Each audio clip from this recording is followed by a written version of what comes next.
Welcome to BSc institute. और आज जैसे कि हम लोगों ने अभी तक यूनिट्स के बारे में देखा, तो सबसे पहले हमने फर्स्ट यूनिट के एंशिएंट इंडियन नॉलेज ट्रेडिशन या प्राचीन भारतीय ज्ञान परंपरा एक चैप्टर कंप्लीट कर लिया है, जो हमारी सब यूनिट थी। फिर इसके बाद सेकंड हमने भारतवर्ष भी पूरा देख लिया है। जो भारतवर्ष से रिलेटेड मतलब इन टॉपिक्स में हमने ज्यादातर फोकस किस चीज पे किया है? पहली चीज कॉन्सेप्ट और दूसरे क्या है? आइडियाज। अब तीसरे हमारे जो वेद हैं, जो हमने पहले भी पढ़ रखे हैं, अब यहाँ पे हम लोग उनको पढ़ने का मेन फोकस क्या है कि हम लोग यहाँ से उनको प्राचीन भारतीय ज्ञान के साथ मिला सकें, या जो वेद है वो प्राचीन भारत में किस तरीके से फेमस थे या किस तरीके से उनको उस टाइम पे बनाया गया था, और वो इस तरीके से बने हुए हैं कि आज के टाइम पे भी उनकी क्या है, बहुत जरूरत लगती है, और आज के टाइम पे भी हम उनको यूज करते हैं। ठीक है, क्योंकि अगर वेदों की बात करोगे तो वो लगभग 4 से 5 हजार साल पहले बने थे। और ये डिबेटेबल एक तरीके से बोल सकते हो कि टॉपिक है, कोई भी एग्जैक्ट नंबर या एग्जैक्ट ईयर नहीं बता पाया है कि हमारे वेद 4000 साल पुराने हैं। कोई 5000 बताता है, कोई 1500 बताता है, कोई 11 मतलब 1000 बताता है, कोई 1200 बताता है। तो ये डिबेटेबल टॉपिक है, जो बेसिकली हम लोगों ने बोल सकते हैं कि जो सबने मान के रखा है कि 1000 या 1200 बीसी के आसपास हमारे जो ग्रंथ हैं उस टाइम पे मतलब बोल सकते हैं सिंधु घाटी सभ्यता के बाद में बने थे, तो उस चीज को हम लोग मानेंगे। डिबेटेबल कॉन्सेप्ट है, क्योंकि कोई बोलता 3000 है, कोई 4000 है, तो एग्जैक्ट हम लोग भी नहीं बता सकते। ये चीज क्लियर हो गई। तो हम लोगों को यही मानना है कि जो हमारे वेद है लगभग मान के चलना कि 1200 बीसी से 1000 बीसी के आसपास में लाया करते थे। 1200 ईसा पूर्व से 1000 ईसा पूर्व के बीच में लाया करते थे, मतलब इंडस वैली या सिंधु घाटी सभ्यता के बाद में। ठीक है, अब देखो सबसे पहली चीज हम लोगों को क्या करना है, इस चैप्टर में हम लोग क्या क्या कवर करेंगे।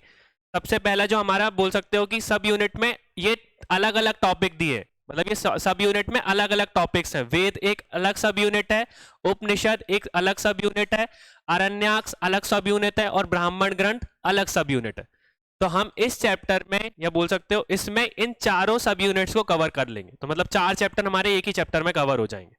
ठीक है, तो हमारा मेन फोकस इन सब चीजों पे रहेगा, और उनसे रिलेटेड जो भी कॉन्सेप्ट्स हैं, जो भी आइडियाज हैं, उनके ऊपर रहेगा। ठीक है, तो हम लोग सबसे पहले किससे स्टार्ट कर रहे हैं? हमारे वेदों से। तो हम क्या बात करते हैं? सबसे पहले वेद के बारे में बात करते हैं। तो क्या जानते हैं हम लोग अपने वेद के बारे में? क्या है वेद? जो हमारे ऋषि मुनियों ने उस टाइम पे वेद थे, मतलब एक किताब थी, किताब में जो चीजें उन्होंने महसूस की थी अपने आसपास में, जो चीजें उन्होंने देखी थी, उस चीज को उन्होंने वेदों में लिखा है। ठीक है, इतना तो हमको समझ में आता है कि जो वेद है वो कैसे लिखे गए हैं, कैसे बनाए गए हैं, कि जो ऋषि मुनि थे तो उन लोगों को उस टाइम पे भी नॉलेज थी, मतलब जो आसपास में चीजें वो महसूस करते थे, जो उनके विचार होते थे, और विचार से रिलेटेड जो चीजें उनके आसपास में घट रही हैं, उन सारी चीजों को वो लिखते थे वेदों में। ठीक है, इसलिए हम लोग बोल सकते हैं कि जो वेद है, बोल सकते हो कि ये एक बोल कि हमने वैसे बोलने को आता है कि जो वेद है वो भगवान की वाणी है, मतलब कि जो देवता है, बोल सकते हैं कि जो आपके परमेश्वर है, उनकी वाणी है। अब इसके पीछे का एक थोड़ा सा हम लॉजिक समझ लेते हैं कि अगर आप पहले के मतलब विष्णु पुराण देखोगे, या वो गरुण पुराण किसी ने पढ़ी है? अगर नहीं पढ़ी है तो बेसिकली जो कथावाचक रहते हैं ना, जो हमारे बोल सकते हो बागेश्वर धाम हुए, या बोल सकते हो कि जो हमारे मिश्रा जी है, बेसिकली वो लोग जब कथा बताते हैं ना, और ये पुराण में बताया भी गया है कि जो हमारे जो वेद है वो परमेश्वर की देन है, या मतलब कि परमेश्वर ने वो चीज लिखी है, किसी और ने नहीं लिखी। किसने लिखी है? परमेश्वर ने लिखी है। तो भगवान ने लिखी है। कैसे लिखी है? कि एक स्टोरी बताई जाती है कि एक टाइम का मतलब एक समय था, उस टाइम पे जो हमारी पृथ्वी थी वो पूरी की पूरी पृथ्वी क्या थी? पानी में डूब गई थी। ठीक है, हमारी जो पृथ्वी थी वो किस में डूब गई थी? पानी में डूब गई थी। और बस बोल सकते कि 2 ही ऐसी जगह थी जहां पे पानी नहीं भरा था, मतलब कि ऐसी जगह थी कि जहां पे जाके इंसान रह सकता है। तो उस मतलब 2 पहाड़ थे, एक पहाड़ उज्जैन के पास में है, और नॉर्मल दूसरा जो हमारा महादेव पहाड़ था। ठीक है, महादेव का पहाड़। तो सब लोग बोलते हैं कि जो हमारे बोल सकते हैं कि मनु थे, जो पहले बोल सकते हैं कि आदि पुरुष थे, वो सारे के सारे जीव मतलब जितने लोग उनके साथ में थे उनको और कुछ जानवरों को लेके उन पर्वत पे चले गए थे, क्योंकि सब पूरे की पूरे पृथ्वी पे तो पानी था, वहां पे नहीं था। तो वहां पे उन लोगों ने कुछ टाइम तक वहां पे रहे थे, और जब पानी शांत हो गया था, जब वो वापस लौटे थे, तो अपने साथ में वो ग्रंथ लेके, वो वेदों को लेके मतलब लौटे थे। ठीक है, तो इससे हमको क्या समझ में आता है कि जब वो वहां पे गए, और वहां पे मतलब एक अलग जगह पे गए थे, और जो वेद जब वो मतलब साथ में लेके आए थे, तो उसमें जितने भी उन्होंने मतलब चीजें उनसे इंसिडेंट वगैरह हुए होंगे, या चीजें उन्होंने देखी, वो भगवान या बोल सकते हैं कि परमेश्वर की देन है। परमेश्वर ने उनको मतलब जो ज्ञान था वो दिया था, इसके बाद वो पृथ्वी पे वापस लौटे थे। ये चीज क्लियर हो गई। तो हम लोग वेदों को बोलते हैं कि हमारी किसकी देन है, परमेश्वर की देन है, या जो वाणी हम लोग उसमें देखते हैं वो परमेश्वर के द्वारा दी गई है। जो चीजें दी गई है वो सारी की सारी परमेश्वर ने दी है हमको। समझ में आया इतना? ठीक है। अब इसके बाद हम लोग देखते हैं कि वेद आज के टाइम पे हम लोग बोलते हैं कि उस टाइम पे, अगर आज से बात करो 3000 4000 साल पहले, वेद उस टाइम पे भी बोल सकते हैं कि लॉजिकल थे, कि उस टाइम पे भी वो वास्तव में मतलब रियल में हमको देखने को मिलता था वो सारी चीजें, और आज भी हम लोग यूज करते हैं। ठीक है, क्योंकि वो जो चीजें थी वो बोल सकते हैं कि हमारे नैतिक विचारों को दर्शाती थी। अगर हम अभी बात करें तो हमारा जो भारत है, उस भारत की हमारे पूरे दुनिया में, वर्ल्ड में अलग पहचान है। किसके कारण है वो अलग पहचान? एक है हमारी संस्कृति और दूसरे हमारे वेद। ये चीज क्लियर हो गई। तो हमारे जो चीजें मतलब कि जो बोल सकते हैं कि दुनिया ने भारत को अलग दृष्टि से देखता है, अलग पहचान दी है, वो किसके कारण दी है? हमारे संस्कृति के कारण और हमारे वेदों के कारण। क्योंकि जो चीजें वेदों में लिखाई गई है या वेदों में लिखी हैं, वो उस टाइम पे भी मतलब लॉजिकल थी, और आज के टाइम पे भी हम उसको फॉलो करते हैं। और वो बिल्कुल ही मतलब कि बोल सकते हो कि साइंटिफिकली बोल सकते हो कि वो वर्किंग में रहती है। उस चीज का कुछ ना कुछ साइंटिफिक मीनिंग होता ही है। अगर एग्जाम्पल की बात करो तो नॉर्मली अगर हम लोग देखोगे कि दादा दादी के टाइम पे या पहले भी लोग, मतलब हम लोग अपना एग्जाम्पल लेते हैं कि हमने किससे सीखा? हमारे दादा दादी, पापा मम्मी से। तो दादा दादी के टाइम पे भी हम लोग देखते हैं कि जब भी हम खाना खाने के लिए बैठते हैं या पूजा घर में जाते हैं, तो हमारी जो स्लीपर्स रहती है, जो हमारी चप्पल रहती है, वो घर के बाहर निकाल के आते हैं। ठीक है, सर्टेन एक कमरा होता है, तो अगर वो हमारा भगवान का कमरा है तो उसमें हम लोग कभी भी चप्पल पहन के नहीं जाते। अगर खाना खाने के लिए बैठते हैं तो हमेशा चप्पल स्लीपर्स निकाल के हम लोग बैठते हैं। तो ये सारी की सारी चीजें क्या है, उस टाइम पे वेद में लिखी गई थी, और वो उस टाइम पे भी लॉजिकल थी और आज के टाइम पे भी लॉजिकल है। उस टाइम पे भी लोग फॉलो करते थे और आज के टाइम पे भी लोग फॉलो करते हैं। ऐसा तो है नहीं कि उस टाइम पे लिखी गई चीजें थी उसी टाइम पे लोग यूज करते थे, आज नहीं करते, आज भी करते हैं। हर चीज कहीं ना कहीं, हमारी जो भी चीज हम लोग अपनी वर्किंग में लेते हैं, जो हम डेली लाइफ में करते हैं, वो सारी की सारी वेदों में लिखी हुई है। ये सिंपल सा एग्जांपल समझ में आया? तो हमको क्या समझ में आता है कि हमारे जो वेद है उसमें हमको अपनी संस्कृति के बारे में पता चलता है कि उस टाइम पे कैसी संस्कृति थी, किस तरीके की परंपराएं थी, परंपराएं के साथ में किस तरीके की ट्रेडिशंस को हम लोग फॉलो करते थे, क्या क्या चीजें हम लोग फॉलो करते थे, कौन कौन से रिचुअल्स थे, कैसे पूजा पाठ करते थे। ये सारी चीजें हमारी किस में डिफाइंड है? वेद में डिफाइंड है। और जो उस टाइम पे भी हम लोग मतलब लोग यूज करते थे उस चीज को, मतलब कि उस चीज को मानते थे, जो विचार उस टाइम पे लिखे गए थे वेदों में, वो उस टाइम पे भी लोग उसको मानते थे और आज के टाइम पे भी हम उसको मानते हैं। और जो सारे के सारे वेद हैं, उन्होंने हमारे मतलब नैतिक विचारों को मतलब एक तरीके से मतलब उभारने की कोशिश की है। हमारे जितने भी हम लोग वेद में पढ़ते हैं, उसके कारण हमारे जो नैतिक विचार है, जो हमारी मोरल वैल्यूज है, वो बढ़ती हैं हमेशा। ठीक है, कि हम हमेशा जो भी हमारे एल्डर्स रहते हैं, या बोल सकते हैं कि जो हमारे मम्मी पापा रहते हैं, जो भी बड़े रहते हैं, उनकी रिस्पेक्ट करते हैं। ठीक है, उनके पैर छूते। तो ये चीज कहीं लिखी नहीं, मतलब कि कोई ने आपको लिख के नहीं बताई है, या आपने अपने मम्मी पापा से या दादा दादी से सीखी है ये चीज। और उन्होंने कहां से सीखी है? उनसे। और वो चीज कहां से आई है? वेदों से आई है। चीज क्लियर हो गई? तो हर चीज उन्होंने लिख के भी नहीं बताई है, पर कुछ चीज ऐसी ट्रेडिशन जो हम फॉलो करते हैं, और वो सारी की सारी चीजें कहीं ना कहीं हमको वेदों में देखने को मिलती है। ये चीज क्लियर हो गई? ये चीज समझ में आ गई? और इसलिए कारण मैंने बोला कि हमारे भारत की एक अलग पहचान है, और अलग पहचान किसके कारण है? वेद के और संस्कृति के कारण। इसलिए यूनेस्को ने हमारी बोल सकते हो कि वेद की 30 पांडुलिपियां, या बोल सकते हो कि 30 मैन्युस्क्रिप्ट जो है, वो कहां पे रखी है? अपने बोल सकते हो कि धार्मिक वो धरोहर जो आपकी है, उसमें कल्चरल हेरिटेज में शामिल करके रखी है। कि मतलब जो उन्होंने मैन्युस्क्रिप्ट हमको, वेद में 30 ऐसी मैन्युस्क्रिप्ट है, या बोल सकते हो पांडुलिपियां है, जो कि यूनेस्को ने और मतलब रिकॉग्नाइज करी है, यूनेस्को ने माना है कि ये जो है वो बोल सकते हो कि ये 10,000 मतलब 1,000 साल पहले बनी थी, और वो उस टाइम पे भी बहुत मतलब हमारी पारंपरिक रूप से एक धरोहर थी, और आज के टाइम पे भी वो कल्चरल हेरिटेज है। ठीक है, तो यूनेस्को ने भी ये चीज मानी है। तो वर्ल्ड में हमारी एक अलग पहचान है, और उस पहचान का कारण हम बोल सकते हैं वेद है। वही चीज हम लोगों को समझना है, इस चीज को हमको समझ में आ गया। तो वेद क्यों जरूरी थे, ये चीज तो हमने समझ लिया, क्योंकि सारी की सारी चीजें जो भी हमारे ऋषि मुनियों ने चीजें लिखी हैं, वो सब उसमें आती है। अब मेन उद्देश्य क्या था हमारे उसका, वेदों का आगे बढ़ाने का? मतलब जब वेद, हम बोल सकते हैं कि जब आगे बढ़ मतलब वेदों में चीजें लिखना शुरू हुई, चीजें बोल सकते हो कि हमारे डेली लाइफ में मतलब कि रोज के जीवन में काम करना स्टार्ट हुआ, इसके बाद जो वेद है वो वेद सभी जगह पे फैलना स्टार्ट हो गए। ठीक है। और अलग अलग वेदों की क्या मतलब हम लोगों ने क्या कर दी, कैटेगरी बना दी कि जो मंत्र वगैरह है वो हम पहले दूसरे मतलब पहले वेद में लिख देंगे, कुछ गाने वाली चीज है तो दूसरे वेद में लिख देंगे, अगर कोई कर्म कांड वगैरह हो रहा है तो तीसरी चीज में लिख देंगे, और कोई नेगेटिव चीज अगर हो रही है तो वो दूसरे वेद में लिखी हो गई। तो उस टाइम पे फिर इसलिए जो वेद है उनकी कैटेगरी बना दी गई, या अलग अलग तरीके के वेद हमको देखने को मिले। ये चीज क्लियर हो गई। तो जैसे जैसे हमारा बोल सकते हो कि वेद में मंत्र बढ़ते गए, या ऋषि मुनि जिस तरीके से अपने विचारों को लिखते गए, उनके कारण जो वेद थे उनका हमने विभाजन कर दिया या अलग अलग उनको वेद बना दिया। समझ में आ गया? ये चीज क्लियर हो गई। तो अब इन सारी चीजों से हमको क्या समझ में आता है कि वेद हमारे लिए बहुत ज्यादा जरूरी है, ठीक है। और वेदों की जो रचना है वो बोल सकते हैं हम लोग, एक डिबेटेबल कॉन्सेप्ट है, बता नहीं सकते, पर हम लोग ये मान रहे हैं कि 1100 से मतलब 1000 से 1200 से 1000 के बीच में वो उस टाइम पे भी एग्जिस्ट करते थे, या उस टाइम पे भी वो थे, ठीक है। अब देख लेते हैं हम वेद का मतलब क्या होता है। तो वेद का मतलब किससे निकला है? एक शब्द से निकला है, जिसका शब्द का नाम, शब्द क्या है हमारा? वेद, ठीक है। जिसका अर्थ क्या होता है? जानना, या जिसका महत्व है असीमित ज्ञान, ठीक है। कि मतलब वेद में ऐसी चीजें लिखी है जिन मतलब जो कि ज्ञान से रिलेटेड है, और ऐसा ज्ञान है जो कि कैसा है? असीमित है, और जिसको बोल सकते हो कि हमको जानना बहुत ज्यादा जरूरी है, ठीक है। ऐसा असीमित ज्ञान है जो कि हमको जानना बहुत जरूरी है, उसका मतलब हमको नॉर्मली लैंग्वेज में ये समझ में आता है।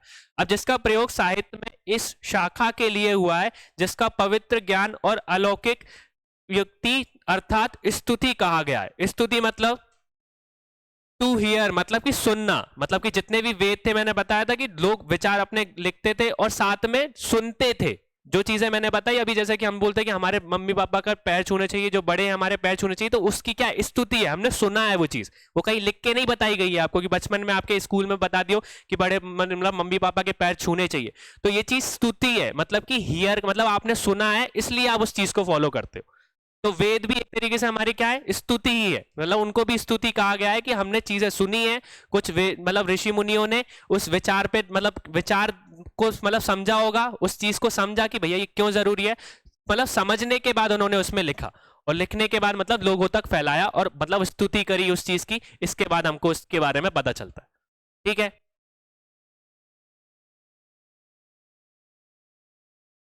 ठीक है, अब इसके बाद देखते हैं हम लोग जो हमारे बोल सकते हो वेद है उनको हमने दो भाग में डिवाइड करके रखा है। अब किस तरीके से हम लोग पढ़ेंगे, तो पहले संहिता पढ़ेंगे।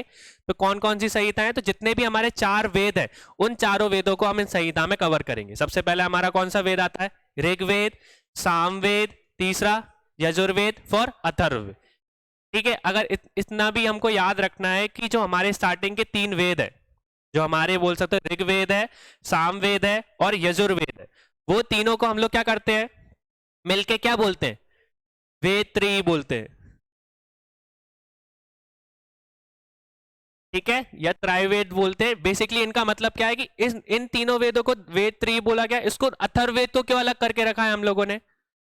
क्योंकि देखो हम लोगों का क्या मानना है कि जो हमारे वेद हैं वो क्या बोल सकते हैं कि देवताओं की वाणी है, और देवताओं को प्रसन्न करने के लिए हमने वो मंत्र लिखे हैं। मतलब बेसिकली क्या बोलते हैं कि जो वेद में जो मंत्र लिखे गए हैं वो किस लिए लिखे गए हैं? देवताओं को आवाहन करने के लिए, ठीक है। जैसे भी हम लोग जब भी पूजा करते हैं तो पूजा करोगे तो एक मंत्र जाप करते हैं, मतलब कि अलग अलग भगवान का होता है। तो अगर नॉर्मली हम लोग बैठे हैं तो पहले गणेश जी की पूजा करेंगे, फिर वहां पे जो पृथ्वी है उसकी पूजा करेंगे, कलश की पूजा करेंगे। तो बेसिकली हमारा सिद्धांत क्या है कि उनको आवाहन देना, ठीक है, कि हम लोग पूजा कर रहे हैं, भैया आप आ जाओ, उस मंत्र के उच्चारण से उनका आवाहन किया जाता है। तो जो भी चीज हम मंत्र उच्चारण कर रहे हैं वो चीज किसके लिए कर रहे हैं? हम लोग भगवान को आवाहन करने के लिए कर रहे हैं, उनको खुश करने के लिए कर रहे हैं। पर अथर्ववेद को बाकी के 3 वेदों से अलग क्यों समझा गया है? क्योंकि उस अथर्ववेद में ज्यादातर क्या चीज है? काल मतलब जादू के बारे में बताया है, काला जादू के मतलब अलग पोर्शन भी है उसमें, अच्छी चीजें भी है, पर साथ में उसमें काला जादू और नेगेटिव चीजें बहुत सारी जोड़ के रखी है, कि जो कि भगवान को स्तुति मतलब कि भगवान से रिलेटेड नहीं है, इसलिए इस वेद को बाद में रखा गया है। और बाकी के 3 वेद को मिला के हम लोग क्या बोलते हैं? वेद त्रयी बोलते हैं। समझ में आ गया? ट्राई वेद भी बोलते हैं। तो ये सारे की सारी चीजें हमको बहुत ज्यादा जरूरी है कि ये वेद मतलब एग्जाम में पूछा जा सकता है, मेंस के क्वेश्चन में पूछा जा सकता है कि इन दोनों में क्या अंतर है। वेद त्रयी को बोल सकते हैं कि अथर्ववेद में क्यों शामिल नहीं किया गया है, या क्यों इसमें अंतर है। तो ये चीज हमको याद रखनी है कि इन मतलब कि जो बेसिक आप क्वेश्चन स्टार्ट करोगे या आंसर लिखना स्टार्ट करोगे तो उसमें आप सबसे पहले वेद के बारे में बताओगे कि वेद क्या है, फिर वेद क्या है इसके बाद आप बताओगे कि वेदों का मतलब होता है कि हमारे देवताओं को आवाहन करना, ठीक है, अब ये मेंस का मैं एक तरीके से आपको बता देता हूँ तरीका कि कैसे लिखना है इस चीज को, क्योंकि हम लोग यहाँ प्री भी कवर कर रहे हैं तो साथ में मेंस भी चलना चाहिए। तो पहले आप वेद को बताओगे कि वेद क्या है, फिर इसके बाद वेद का महत्व बताओगे। तो वेद का महत्व हमको क्या समझ में आया कि वो भगवान को आह्वान या देवताओं को आह्वान करने के लिए बनाया गया है। फिर इसके बाद आप बता सकते हो कि जो हमारे 3 वेद हैं उनको मिला के हम लोग क्या बोलते हैं, वेद त्रयी बोलते हैं, और अथर्ववेद को उसमें शामिल नहीं किया गया। फिर आपका सही आंसर शुरू होगा, फिर आप उनका कंपैरिजन करके बता सकते हो कि इसमें हमारे मतलब भगवानों को प्रसन्न करने के लिए चीजें दी गई है, मंत्र दिए गए हैं, और बाकी के जो अथर्ववेद है उसमें मतलब ज्यादातर काला जादू, जादू से रिलेटेड चीजें, या बोल सकते हो कि बाकी की जो अलग चीजें हो सकती हैं, मतलब जो नेगेटिव मतलब चीजें हैं जो जिससे हम लोग वो काम कर सकते हैं, वो सारी की सारी चीजें अथर्ववेद में डिस्क्राइब है या अथर्ववेद में बताई गई है। जिनसे भगवान खुश नहीं होते हैं, इसलिए हम लोगों ने अथर्ववेद को अलग करके रखा है, उस चीज को अलग करके रखा है। ठीक है, फिर इसके बाद हम अगर मतलब अलग से देखें तो ब्राह्मण ग्रंथ में हम लोग मतलब वही चीज पढ़ेंगे, पहले अरण्यक पढ़ेंगे, फिर उपनिषद पढ़ेंगे और ब्राह्मण ग्रंथ पढ़ेंगे। ठीक है, इसके साथ हमारा ये 4 यूनिट्स मतलब 4 सब यूनिट्स है वो लगभग खत्म हो जाएंगे। ठीक है, तो सबसे पहले हम लोग ऋग्वेद पे आते हैं।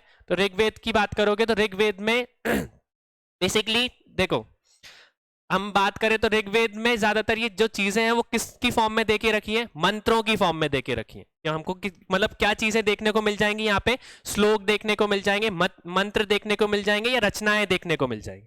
ठीक है, अब सबसे पहले एक मतलब अलग से टॉपिक समझा रहा हूँ, फिर इसको मैं एक रिलेट कर दूंगा। सबसे पहले अगर हम पूरे वर्ल्ड की बात करें तो हमारा सबसे पहले क्या आता है, वर्ल्ड आता है। ठीक है, वर्ल्ड में बहुत सारी कंट्रीज हैं। ठीक है, और कंट्रीज में हमारा एक भारत है जो इंडिया आता है, जिसमें ये चीज क्लियर हो गई। फिर इंडिया में अगर आप बात करो तो इंडिया में बहुत सारी क्या है, राज्य है या स्टेट्स हैं। ठीक है, फिर स्टेट्स की बात करो तो स्टेट्स के अंदर संभाग हैं जिनको हम लोग क्या बोलते हैं, जोन्स बोलते हैं। ठीक है, जोन्स के अंदर संभाग की बात करोगे तो संभाग के अंदर क्या आते हैं, हमारे डिस्ट्रिक्ट आते हैं। ठीक है, और डिस्ट्रिक्ट के अंदर बात करोगे तो ब्लॉक आते हैं जिनको हम तहसील बोलते हैं। तो हमको ये चीज समझ में आ गई कि अगर हम वर्ल्ड की बात करें तो सब चीजें उसके अंदर कोई ना कोई चीज आती है। जैसे वर्ल्ड है तो वर्ल्ड में बहुत सारी कंट्रीज है, उस कंट्रीज में हमारी इंडिया आती है। फिर इंडिया की बात करोगे तो इंडिया में बहुत सारी स्टेट्स हैं। तो वैसे ही अगर मैं बात करूं तो वर्ल्ड को हमने किसके इक्वल में माना है, ऋग्वेद के इक्वल में।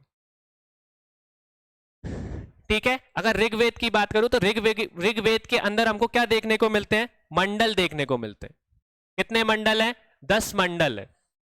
ये चीज क्लियर हो गई। अगर ऋग्वेद की मैं बात करूं तो ऋग्वेद के अंदर मेरे को क्या देखने को मिलता है, मंडल देखने को मिलते हैं। अब मंडल के अंदर अब क्या है, अरवक्स भी हमको देखने के मिलते हैं। मतलब कि ऋग्वेद के अंदर मंडल्स है और मंडल के अंदर क्या है, अनवेक्स है, और अनवेक के अंदर क्या है, हमारे सूक्त है, सूक्ताज है। क्या है, सूक्ताज है। फिर सूक्ताओं के अंदर क्या आता है, हमारा ऋचा आती है। ठीक है, ऋक बोलते हैं जिसको या ऋचा बोलते हैं। और ऋचा के अंदर क्या आते हैं, हमारे वर्ग आते हैं, और वर्ग के अंदर हमारे क्या आते हैं, मंत्रास आते हैं।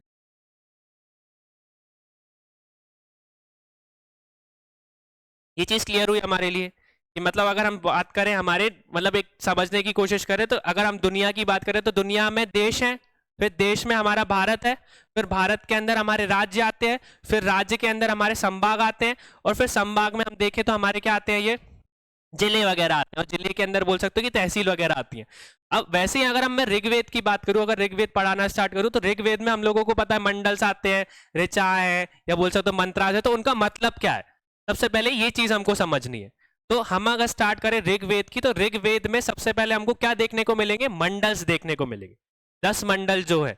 अब वो 10 मंडलों के अंदर हमको क्या देखने को मिलता है, अनवक्स देखने को मिलते हैं कि 10 मंडल के मतलब मंडलों के अंदर क्या डिस्क्राइब करके रखा है, अनवक्स बता के रखे। और अनवक्स के अंदर क्या आते हैं, हमारे सूक्ताज आते हैं। ठीक है, फिर सूक्ताज के अंदर क्या बताई गई है, ऋचाएं बताई गई है। फिर ऋचाओं के अंदर क्या है, वर्ग है, और फिर वर्ग के अंदर क्या है, मंत्र। अगर एग्जाम्पल के रूप में आपको देखना है तो यहाँ पे 5 मंत्रास मिलके क्या बनाते हैं, एक वर्ग बनाते हैं। समझ में आ गया। अगर मैं नीचे से स्टार्ट करूं कि अगर कोई मंत्रास दे के रखे और वो 5 मंत्रास को मिलके हम लोग क्या बोलेंगे, उसको वर्ग बोलेंगे। ऐसे ही कुछ वर्गों को मिलके हम लोग क्या बोलेंगे, ऋचाएं बोलेंगे। और कुछ ऋचाएं मिलके क्या बनाती है, सूक्ताज बनाती है, और कुछ सूक्ताज मिलके क्या बनाती है, अनवक्स बनाती हैं, और सारे के सारे अनवक्स मिलके क्या बनाते हैं, हमारे मंडल बनाते हैं। और वो सारे के सारे मंडल किस में डिफाइंड है, ऋग्वेद में। क्लियर है ये चीज, समझ में आ गया? तो अब कोई भी क्वेश्चन अगर आपसे रिलेटेड आ जाता है कि मंत्रास, ऋचाएं या बोल सकते अनवक्स, मंडल कैसे डिफाइन, मतलब अंतर क्या है, तो अब आपको समझ में आ गया। ठीक है, तो अब आप बता सकते हो कि अगर मंडल्स की बात है, अगर कोई आपसे पूछे कि ऋचा में और मंडल में क्या अंतर है, तो बोल सकते हो कि जो ऋचा है, सारी की सारी ऋचाएं मिलके सुक्तास बनाती है, और सुक्तास मिलके अनवक्स बनाएंगे, और वो सारे अनवक्स मिलके क्या बनाएंगे, हमारे मंडल बनाएंगे। यहां से ये चीज क्लियर है? ठीक है, तो इसलिए अगर आपको देखना हो तो यहाँ पे एग्जाम्पल के रूप में आप इसको मतलब साइडवेज चला सकते हो, कि आपको कभी कंफ्यूजन हो तो कंफ्यूजन में आप बता सकते हो दुनिया है तो दुनिया के अंदर क्या आएगा, फिर उसके अंदर क्या आएगा। तो ये सारी चीजें हमको यहाँ पे समझनी थी। ठीक है, तो हम लोग बहुत बार देखते हैं कि बताया गया है कि इतनी ऋचा है, इतनी सूक्तास है, तो ये सारी चीजें हमने क्या पढ़ी है, थ्योरी में पढ़ी है। आपको पता है कितने श्लोक हैं, कितने श्लोकों में कितने जरूरी है, कितने नहीं है, कितने एग्जाम में आते हैं, वो तो फैक्चुअल डाटा बुक में भी मिल जाएगा, ये चीजें भी हैं। ये समझाने वाली चीज मेरी मेन थी कि आपको समझ में आना चाहिए कि सुक्तास क्या होते हैं, ऋचा क्या होती है, मंडल्स क्या होते हैं। समझ में आ गया? अगर एग्जाम्पल में अपने नोट्स में लिखना है तो याद रखना कि जो मतलब 5 मंत्रा जो होते हैं, वो 5 मंत्रा मिलके क्या बनाते हैं, एक वर्ग बनाते हैं। समझ में आ गया? तो फिर इसके बाद आप अपने आप कनेक्ट कर लोगे जब भी आप अपने नोट्स को देखोगे। क्लियर हो गया ये सारी चीजें?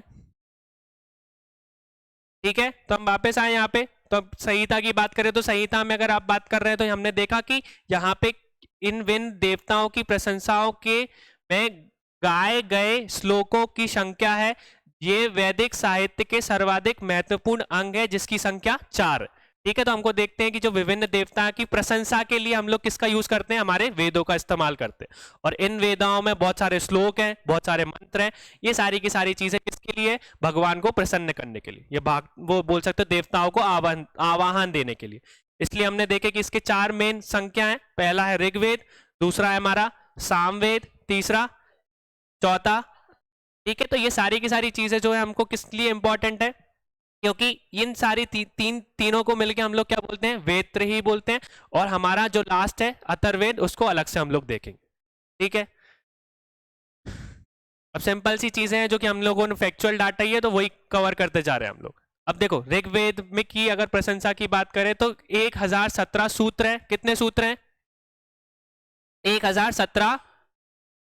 अब यहाँ पे थोड़ा सा आप समझ के चलना इस चीज को, कितने सूत्र हैं, 1017 सूत्र हैं, तथा अतिरिक्त कितने अलग करके रखे उन्होंने, 11 बालखई सूत्र है। अगर बहुत सी बार आप किताब में देखोगे तो बहुत सी जगह एक साथ 1028 लिखे होते हैं। ठीक है, वैसे हम अगर आप पढ़ने की बात करें तो लगभग हमारी सारी किताबों में 1028 है, पर उसमें भी अगर हम बात करें तो 1017 सूत्र जो है वो मेन प्रमुख है। ठीक है, मेन है।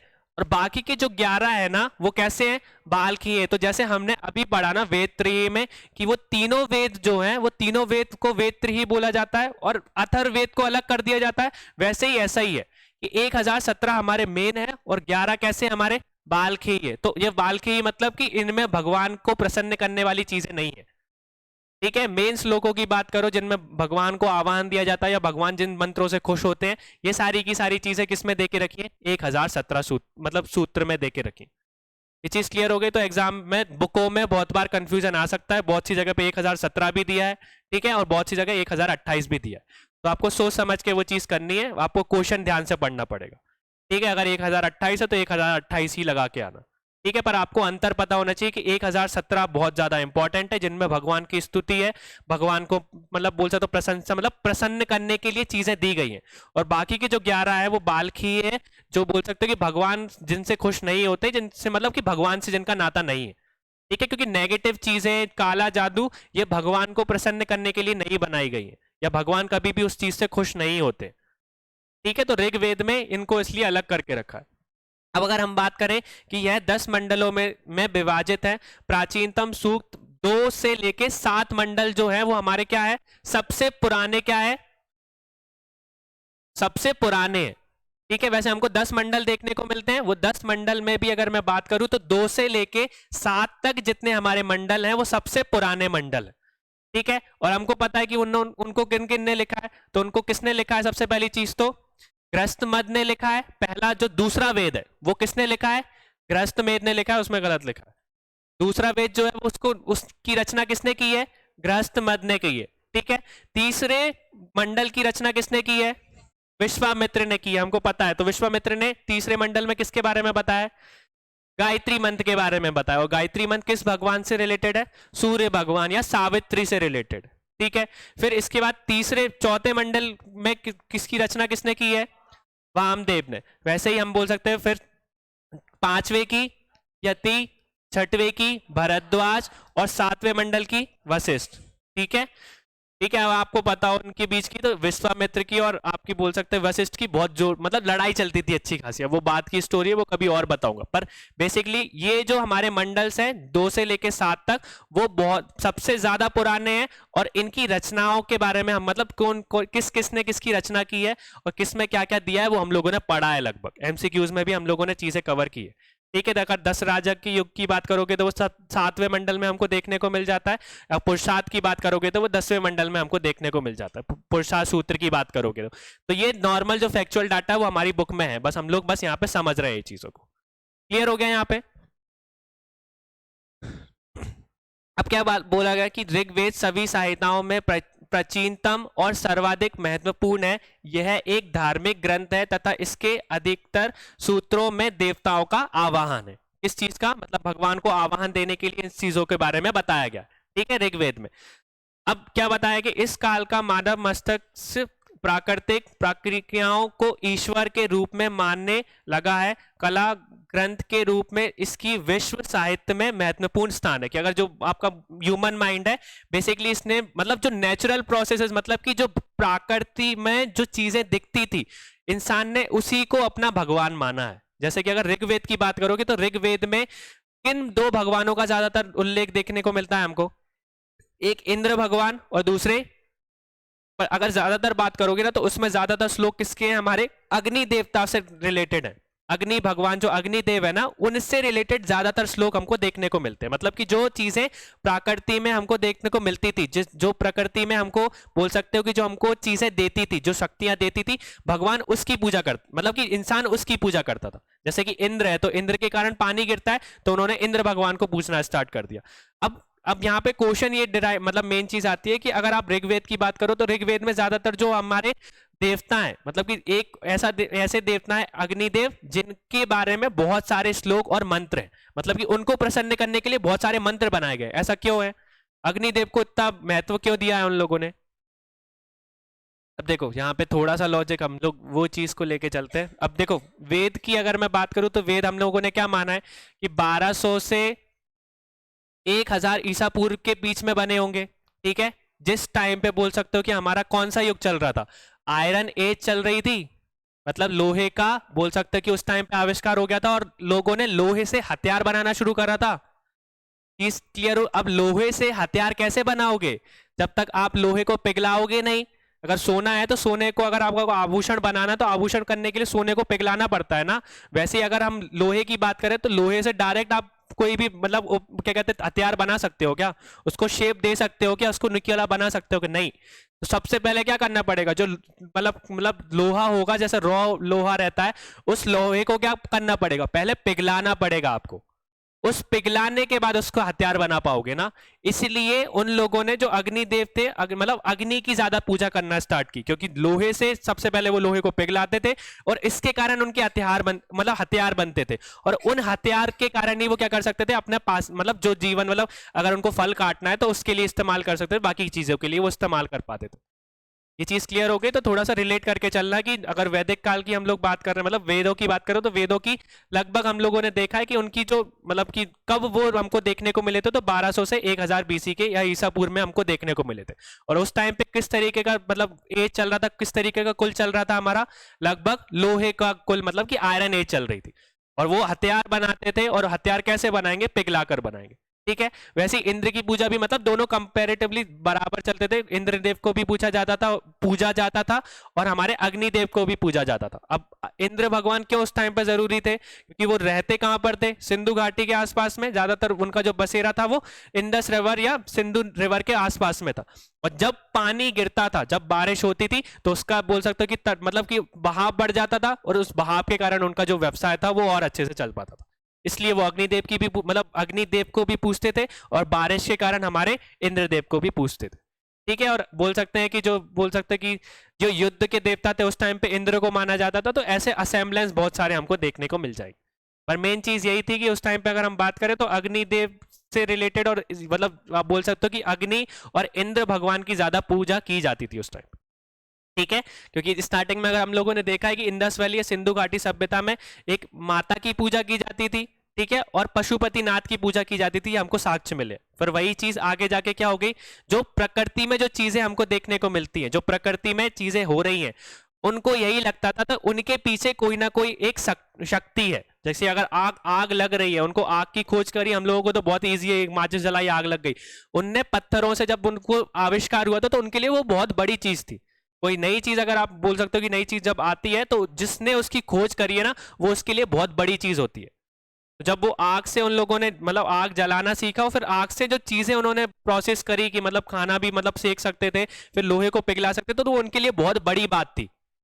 इसलिए उस टाइम पे जो अग्नि थी उसको बहुत ज्यादा महत्व दिया गया और उनको लगता था कि इस अग्नि के पीछे कोई ना कोई एक बड़ी शक्ति है और उस बड़ी शक्ति को पूजना हमारा काम है, जो प्रकृति में हमको दिख रही है।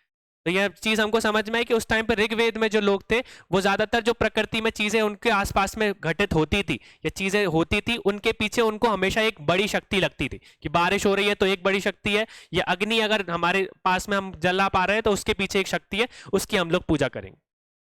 समझ में आ गया? तो मतलब बेसिकली बोल सकते हैं कि प्रैक्टिकल लोग थे, जो उनको दिखता था वो उसी की पूजा करते थे, जो नहीं है वो नहीं है। चीज क्लियर हो गई? फिर इसकी बात करें कि अब यहाँ पे सिंपल सा है हमारा, विश्वामित्र द्वारा रचित दूसरे मंडल में सूर्य देवता सावित्री के बारे में, गायत्री मंत्र के बारे में बताया। इसमें गलत लिखा है भैया, तीसरा मंडल है। ठीक है, तीसरे मंडल में उस चीज के बारे में बताया गया है। और किसकी पूजा करते थे वो लोग? सूर्य देवता की पूजा करते थे, जिसको वो सावित्री के नाम से भी जानते हैं। क्लियर हो गई? फिर इसके बाद ये हमारा ऋग्वेद क्लियर हुआ। ऋग्वेद हमको समझ में आया कि ऋग्वेद से रिलेटेड हमने सारी की सारी चीजें किस तरीके से देखी है कि उसमें हमारे कौन मंत्र थे, श्लोक थे, पर वो चीज हमेशा याद रखना जो मैंने चार्ट बताया था, क्योंकि वो कहीं नहीं मिलेगा आपको, वो चीज कोई समझाएगा भी नहीं। ये सारी की सारी फैक्चुअल चीजें तो मतलब दुनिया भर की बुकों में मिल जाएगी कि कितने मंडल थे, मंडलों में किसने किसकी रचना की थी, किसके बारे में वितरण था। तो ये एमपीपीएससी पहले भी पूछता था और अभी भी पूछेगा उस चीज के बारे में। पर जो नई चीजें हैं जो हमारी रिलेटेड है, उस चीज के बारे में हमको ज्यादा पढ़ना है। अब देखो नेक्स्ट है हमारा, अब देखो अब वो समझाने वाली चीज ही समझ लो, ये तो पढ़ ही लोगे आप लोग। अब देखो सबसे पहली चीज क्या आती है? ऋग्वेद। ठीक है, तो ऋग्वेद में हम लोगों ने देखा कि भगवान को प्रसन्न करने के लिए मंत्र वगैरह है, मतलब वो ऋचाएं हैं, श्लोक है। अब ये सारी की सारी चीजें जो मंत्र है ना, तो उस मंत्र को मतलब जैसे मान के चलो कि अगर मैं पूजा में बैठा हूं, ठीक है, अगर मैं गणेश भगवान की पूजा कर रहा हूं, या मतलब बोल के चलो कि आरती गा रहा हूं, तो जिस भगवान की आरती गाऊंगा, जैसे अगर लक्ष्मी माता की आरती गा रहा हूं तो उस टाइम पे लक्ष्मी माता से रिलेटेड आरती बोलूंगा ना, गणेश भगवान की आरती तो नहीं बोलूंगा मैं। तो ये चीज भी हमको पता होना चाहिए कि जिस टाइम पे जिसकी पूजा कर रहे हैं तो उससे रिलेटेड मंत्र या उससे रिलेटेड आरती ही हमको बोलनी है। ये चीज तो हमको क्लियर है ना कि अगर हम बैठे हैं तो बैठने के बाद हम लोग बेसिकली मंत्रों का उच्चारण करते हैं। ठीक है, सबसे पहले हम लोग बैठेंगे पूजा में तो पहले हाथ धुलाते हैं, वो उसके लिए मंत्र होता है। फिर इसके बाद अपने हाथ धोने रहते हैं, उसके लिए मंत्र होता है। फिर इसके बाद गणेश भगवान की सबसे पहले पूजा करते हैं तो उसके लिए मंत्र होता है। तो गणेश भगवान के मतलब आह्वान के लिए गणेश भगवान का ही हम लोग मंत्र यूज करेंगे ना, किसी और का मंत्र तो इस्तेमाल नहीं करेंगे। तो ये सारी की सारी चीजें हमको कैसे देखने को मिलती है? वेदों में देखने को मिलती है। कि अगर हम ऋग्वेद की बात करूं तो ऋग्वेद में क्या है? मंत्राज है, उसमें बता रखे कि भैया ये बहुत सारे मंत्राज है, देख लो अपने हिसाब से। ठीक है, पर हमको कैसे पता कि कौन सा मंत्र किस टाइम पे इस्तेमाल करना है? ये चीज भी तो जरूरी है ना। अब हमको पता होना चाहिए कि अगर आंसर आ रहा है तो उसमें अगर क्वेश्चन है तो कौन से क्वेश्चन में किस तरीके का आंसर लिखना है, वो हमारे ऊपर डिपेंड करता है ना। तो वही चीज ऋग्वेद में भी थी। तो ऋग्वेद में तो मंडल मतलब मंत्र के बारे में लिख दिया, जैसे आपकी बुक है तो बुक में सब चीजें लिखी हैं। अब जब क्वेश्चन आपके एग्जाम में आएगा तो क्वेश्चन आपको पता होना चाहिए कि आंसर क्या है। समझ में आ रही चीज? तो ऋग्वेद में क्या है? बस सब मंत्र लिख के रखे हैं। ठीक है, मंत्र बता दिए, उसमें श्लोक बता दिए, उसमें रचनाएं बता दी, सूत्रास बता दिए, सब बता दिया, पर यह नहीं बताया कि किस टाइम पे कौन से मंत्र को यूज करना है। तो उसके बाद वो चीज किस में लिखी गई है? बोल सकते हो कि यजुर्वेद में लिखी गई है। किसमें लिखी गई है? यजुर्वेद में लिखी गई है। तो ऋग्वेद में मंत्र है अब मंत्र को किस टाइम पे यूज करना है, कौन सा मंत्र किस भगवान को डिनोटेड है, या मंत्र से मतलब किस मंत्र को किस तरह हम यूज कर सकते हैं, या कौन सा मंत्र किस तरह पे यूज करना है, वो सारी की सारी चीजें हमको किस वेद में देखने को मिलती है, यजुर्वेद में देखने को मिलती है। सिंपल सा लॉजिक समझ में आया? तो ऋग्वेद में बेसिकली बोल सकते हो मंत्रास के बारे में दिया है, और किस मंत्र को किस समय पे इस्तेमाल करना है उसको मतलब पता करने के लिए हमको किस वेद के बारे में पता होना चाहिए, यजुर्वेद के बारे में पता होना चाहिए। ठीक है, और फिर बोलते हैं कि अगर जो मंत्र बोल रहे हैं, अब वो मंत्र मतलब अब मैं डायरेक्ट बोल दूंगा जैसे हम लोग बोलते हैं, तो उसमें भी कोई बोल सकते हो कि कोई मतलब कोई इंपॉर्टेंस नहीं होगी। ठीक है, तो हर मंत्र के लिए एक अलग धुन बनाई गई है। ठीक है, अगर आप भजन सुनते होगे तो भजन की भी एक अलग धुन है। आप मंत्र पढ़ते होगे, जब आप देखते होगे हमारे आसपास में जो पुरोहित वगैरह रहते हैं, जब महाराज जब आते हैं, तो वो मंत्र को एक अलग टोन में पढ़ते हैं।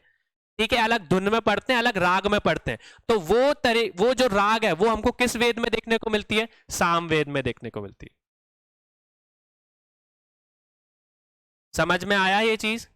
ये चीज क्लियर होगी तो हमारी अंडरस्टैंडिंग इस तरीके से होनी चाहिए कि हमको पता होना चाहिए कि कौन सा वेद कैसे इस्तेमाल होता है और किस तरीके से किसकी क्या इंपॉर्टेंस है। तो हमको यही समझ में आया कि अगर हमने अभी ऋग्वेद पढ़ा तो ऋग्वेद में हमने समझा कि सूत्रास हैं, सूत्रास के बाद में हम बोल सकते हैं कि हमारे बोल सकते हैं कि मंत्र हैं। अब वो मंत्र जो है उसका इस्तेमाल करना भी हमको आना चाहिए, हमको पता होना चाहिए कि कौन से भगवान के लिए कौन सा मंत्र है, कौन सा मंत्र नहीं है। तो जैसे गायत्री मंत्र तो हमको पता है सूर्य भगवान के लिए, तो उसका वितरण हमको कहां देखने को मिलता है, कैसे पता चलेगा कौन सा मंत्र किसमें? तो वो सब यजुर्वेद में बताया गया। ठीक है, और हर एक मंत्र, हर एक भजन और हर एक चीज के लिए उन्होंने एक राग बना के रखी है, एक धुन बना के रखी है, और उस धुन के बारे में हमको किस वेद में देखने को मिलता है? सामवेद में देखने को मिलता है। ठीक है, अगर आप आरती गा रहे हो तो एक अलग धुन से ही गाओगे। ठीक है, उसमें आप रैप वगैरह नहीं जोड़ दोगे, या हमारे जो नॉर्मल गाने वाले जो ट्यून है उसको जोड़ दोगे तो उसका पूरा का पूरा मतलब ही बिगड़ जाएगा। ठीक है, क्योंकि अगर नॉर्मल गानों को आप सुनोगे तो उसका अलग फील है, और वही चीज अगर आप भजन देखोगे तो नॉर्मल राधा राधा ही एक नॉर्मल भजन आपने देखा होगा, पर उसको ही अगर आप बस उसमें राधा राधा ही लिखा है, पर वो मतलब टोन को, उस राग को जब आप सुनोगे ना तो आपको अलग से अंदर से शांति मिलेगी। ये चीज क्लियर हो गई? तो हर मंत्र तो लिखा गया है, मंत्र का उसमें बताया भी गया है कि किस तरीके यूज करना है, पर सामवेद में हमको पता चलता है कि हर मंत्र की एक धुन है जो कि बोल सकते हैं कि जिस वो जो मंत्र है उसको इंपॉर्टेंस देती है, उस मंत्र को शक्तिशाली बनाती है। इसके कारण ही भगवान या देवता जो उनके कारण वो आते हैं या हम उनको आह्वान देते हैं तो वो हमारे पूजा में आके वहां पे सम्मिलित होते हैं। ये चीज क्लियर हो गई? तो ये 3 वेद बहुत ज्यादा इंपॉर्टेंट है। कैसे रिलेटेड है ये मैंने बता दिया। ठीक है, तो आपसे कोई पूछेगा तो कैसे तीनों के रिलेटेड है तो वो चीज आप बता सकते हो। अब देखो यहाँ पे, अब मैं बहुत अच्छे से बता देता हूँ। अभी जो मैं मतलब बोल रहा हूँ, जो नॉलेज आपके साथ शेयर कर रहा हूँ ना, वो चीज अपने तक ही सीमित रखना। ठीक है, या बोल सकते हो कि नॉलेज को नॉलेज की तरह ही रखना, कि अगर आप किसी को बता रहे हो तो एज अ नॉलेज ही बताना। जैसे आपके पास अब नॉलेज आ गई, आप किसी के साथ आप बैठे हो और मतलब वेद के बारे में भी बात कर रहे हो, तो उसको एज अ नॉलेज ही ट्रांसफर करना। लड़ने मत बैठ जाना कि आप किसी और महाराज के पास चले जाओ, या कोई भी पुरोहित जो कि ऋग्वेद या किसी में भी स्पेशलिस्ट है, उससे आप बोल सकते हो कि उसको नीचा दिखाने की कोशिश करो, या बोल सकते कि उससे बहस करना स्टार्ट कर दो। ये नहीं करना है हमको। ठीक है, अगर आपके पास ये नॉलेज आ गई है तो ये नॉलेज अपने तक सीमित रखना, और एज अ नॉलेज ही ऐसा ज्ञान आपके पास रखना कि जिस तरह के अगर आपके पास एग्जाम आता है, मेंस में आप क्वेश्चन लिख रहे हो, तो आपके लिए वो चीज अच्छी होनी चाहिए, आपका आंसर अलग दिखना चाहिए जो चीज मैं बता रहा हूं, क्योंकि ये ज्ञान आपके पास है, बहुत से लोगों के पास नहीं होगा, क्योंकि आपको अब समझ में आ गया तीनों में अंतर क्या है। तो यही चीज मेरी बहुत थी कि किसी के साथ बहस करना, या बोल सकते हो किसी को नहीं आता और उसको नीचा दिखाने की कोशिश करो, वो चीज मत करना। जो हम लोग पढ़ रहे हैं, जो चीज हम लोग यहाँ पे ज्ञान अर्जित कर रहे हैं, वो एज अ नॉलेज ही कर रहे हैं, जो कि आपको एग्जाम में काम आने वाला है, बाहर की दुनिया में भी काम आएगा, आपको समझ में आ जाएगा, आपकी मतलब बोल सकते हैं कि आपका नजरिया बदल जाएगा वो चीज से। पर नजरिया बदल गया तो इसका ये मतलब नहीं कि आप किसी के साथ भी बहस करना स्टार्ट कर दो। ठीक है, तो जो चीजें हैं वो नॉलेज के हिसाब से ही लेना, और किसी के साथ ऐसा बहस करने मत बैठना कि कोई अगर महाराज है आप उनसे बोल दे कि ये मंत्र ऐसा है वैसा है, अगर आपने ज्यादा पढ़ भी लिया तो अपने तक ही सीमित रखना। ठीक है, आप अपने हिसाब से उसको समझने की कोशिश करना, फालतू का ज्ञान मत बताना किसी को। समझ में आ गया ये चीज? ठीक है, तो वही चीज हम लोग यहाँ पे कोशिश करते हैं। तो अब यहाँ पे मेन चीज हमारी यहाँ पे समझ में आ गई है सबको। ठीक है, तीनों वेदों का हमने बेसिकली डिफरेंस देख लिया कि कैसे तीनों एक दूसरे से अलग है और कैसे एक दूसरे से रिलेटेड है, दोनों चीज कवर कर ली। अगर तीनों को अगर हम जोड़ेंगे तो रिलेटेड भी है, और अगर तीनों को समझने की कोशिश करोगे तो कुछ ना कुछ तीनों में अलग भी दिख जाएगा। समझ में आ गया? क्लियर हो गया ये चीज? अब देखो, अब सामवेद की बात करूं तो सामवेद सिंपल सा है, तो सामवेद एक नाम किससे निकला है? समन से लिखना है। समन का मतलब क्या होता है? बोल सकते हैं गीत का मतलब है, मतलब समन मतलब की बोल सकते हो गीत, जिसका अर्थ क्या है? गीत है या संगीत है। ठीक है, अब यहाँ पे हम लोग नॉर्मली बात करें तो यहाँ पे थोड़ा सा कंफ्यूजन वाली चीज मत रखना। आपको अगर श्लोक की बात करूं तो टोटल कितने श्लोक हैं? 1875। हम लोगों को इतना ही पढ़ना है। कितने श्लोक है? 1875। और जिसमें से हम लोग अगर कितने को माइनस कर दूं? 99 को। अगर 99 को हटा दूं तो बाकी के जितने भी श्लोक बचते हैं वो सारे के सारे हमको ऋग्वेद में ही देखने को मिलते हैं। अब इसका पीछे का लॉजिक मैंने बता दिया कि सामवेद में क्या है, ज्यादातर धुनों के बारे में, संगीत के बारे में। तो वो धुन के लिए मतलब इस्तेमाल कब करेंगे? जब हम वो मंत्र का उच्चारण करेंगे। तो वो मंत्र हमको कहां देखने को मिलते हैं? ऋग्वेद में देखने को मिलते हैं। ये चीज क्लियर हो गई? तो ज्यादातर जो मंत्र का जो संगीत है या धुन है वो हमको सामवेद में देखने को मिलती है। वो ज्यादातर जो आपके बोल सकते हैं कि जितने आप बोल सकते हो कि 100 को मत डालोगे तो मतलब 1775 या 76 जो है वो बाकी के सारे ऋग्वेद से ही लिए गए। जो मंत्र हैं वो सारे के सारे श्लोक जो है वो ऋग्वेद से ही लिए गए। और ये बाकी के जो 99 और जो 100 है वो बाकी के बोल सकते हो कि बाकी के जो वेदों से हम लोगों ने गेन कर लिया। समझ में आ गया? तो अब असेंबली से आप बता सकते हो कि इसमें क्या अंतर है। तो सामवेद को हमने देखने कि सामवेद में ज्यादातर धुन, संगीत और गीत ही दिए गए हैं। अब वो गीत का जब तक कोई लिरिक्स नहीं होंगे, जब तक कोई उसका वो चीज नहीं होगी, तो आप उनको धुन का करोगे क्या? तो वो धुन तो उसमें दे के रखी है, और वो मंत्र कहाँ पे दे के रखे हैं? ऋग्वेद में दे के रखे हैं। ये चीज क्लियर हो गई? समझ में आ गया सबको? ठीक है, तो the Samaveda the name is derived from the saman which means song और म्यूजिक हैज, मतलब 1875 हम लोग श्लोक पढ़ेंगे यहाँ पे। ठीक है, अब यहाँ पे ये चीज तो पढ़ लेना यहाँ पे। These were given a voice for singing in yajnas, it is also as lyrical lyrics is text and the origin of Indian music is, मतलब बेसिकली हम लोग देखें तो यज्ञों की गान के लिए इन स्वरों में डाल दिया गया है कि मतलब जब भी यज्ञ होते हैं तो यज्ञ में हमेशा मंत्र पढ़े जाते हैं, और उन मंत्रों को हमेशा किसमें, मतलब जिस सामवेद के जितने भी गीत हैं, जितने भी धुन है, उसमें डाल दिया गया है। ठीक है, तो आप देखोगे कि जब भी कोई मंत्र उच्चारण किया जाता है या यज्ञ किया जाता है तो एक सर्टेन बोल सकते हैं धुन होती है उसमें। ठीक है, वो जो मंत्र पढ़े जा रहे हैं उनके पीछे एक धुन है। तो ये सारी की सारी चीजें हमको सामवेद में देखने को मिलती है, और इस सामवेद के कारण ही हम बोल सकते हैं कि जो हमारा भारतीय संगीत है वो उभर के आया था। सॉरी, क्या उभर के आया था? भारतीय संगीत का अगर बोल सकते हैं तो अगर मतलब स्टार्टिंग है या बोल सकते हैं कि कहाँ से ओरिजिनेट हुआ, तो सामवेद से ही हुआ। क्योंकि पहले के लोग जो थे वो क्या करते थे? ज्यादातर भजन का कीर्तन, मतलब भजन करते थे, मंत्र का उच्चारण करते थे या श्लोक वगैरह पढ़ते थे। ये सारी की सारी चीजें हम लोगों ने देखी। अब ये सारी की सारी जो श्लोक वगैरह ये चीजें हैं वो मतलब एक म्यूजिक की फॉर्म में या बोल सकते हो म्यूजिकल ट्यून में हम लोगों ने ट्रांसफर कर दी, जो कि हमको सामवेद में देखने को मिलता है। अब सिंपल सा एग्जांपल भी देखो, अगर बेसिकली अगर मैं बुक पढ़ने की बात करूं, अगर आपको मैंने 1 पेज पढ़वा दिया या 2 पेज पढ़ा दिया तो वो याद नहीं रहेगा, पर अगर गलती से आपने 2 मिनट का गाना सुन लिया, वो अगर आपकी वो ट्यून अगर आपकी सेट हो गई ना, तो वो लिरिक्स अपने आप याद हो जाते हैं। देखा है ना हम लोगों ने नॉर्मली कि हमको गाने बहुत जल्दी याद हो जाएंगे, पर अगर किताब में कोई चीज पढ़ी, अगर हमने पढ़ ली तो वो समझ में नहीं आती। इसलिए मैं बताता हूँ कि जो निमोनिक्स की फॉर्म में, जैसे कल मैंने बताया था, तो निमोनिक्स अगर आप पढ़ोगे, निमोनिक्स की फॉर्म में आप याद करोगे, जैसे कल बताया था आरवीपी के ए के, तो इस तरीके से अगर आप याद करोगे ना तो चीजें सिंपल हो जाएंगी। तो उन लोगों ने भी मंत्रास को, जो मंत्र थे उनको किस में कन्वर्ट कर दिया? गीत में कन्वर्ट कर दिया, धुन में कन्वर्ट कर दिया, जिससे कोई इंसान अगर उन मंत्रास को सुन रहा है तो भी उसको अच्छा लगे, उसको शांति मिले, और साथ में जो जो भगवान देवताओं को आह्वान कर रहे हैं उनको भी वो चीज अच्छी लगती थी। ये चीज क्लियर हो गया? तो इसलिए हम जो नृत्य रहता है, ये संगीत रहता है, ये हमेशा देवताओं और भगवान से रिलेटेड है। आपने देखा होगा कि हमारे जो शिव जी हैं, ये विष्णुदेव हैं, ये सारे के सारे संगीत और नृत्य में उनको भी मतलब उसमें रुचि थी। इसलिए कभी कभी हम लोग देखते हैं कि जो शिव भगवान है उनको डांस से नटराज के रूप में हम लोग वो पूछते हैं। तो वही चीज है, भगवान को भी मतलब संगीत और नृत्य से बहुत प्यार था, और मतलब बोल सकते हैं उससे खुश होते हैं। ये सारी चीजें इसलिए वेद में लिखी गई हैं, यही उनके विचार है।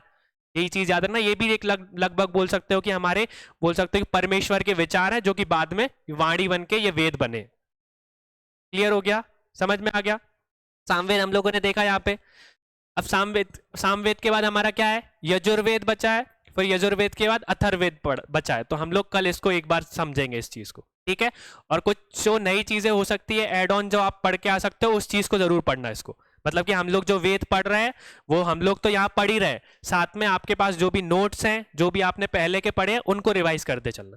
कि नई चीज जो ऐड हो रही है वो तो आप पढ़ ही रहे हो, और जो पुरानी फैक्चुअल चीजें हैं वो आपकी यहाँ से भी कवर हो जाएंगी। ठीक है, मैंने पहले भी बनाया, मेन उद्देश्य हम लोगों का ये सेशन में पढ़ना, वेद पढ़ने के साथ साथ उसके कॉन्सेप्ट्स और आइडियाज को क्लियर करना है, क्योंकि फैक्चुअल डाटा तो आपकी बुकों में, आपकी नोट्स में, जहां जहां भी आप पढ़ोगे वो मिल जाएगा। हमको मेन चीज है समझना।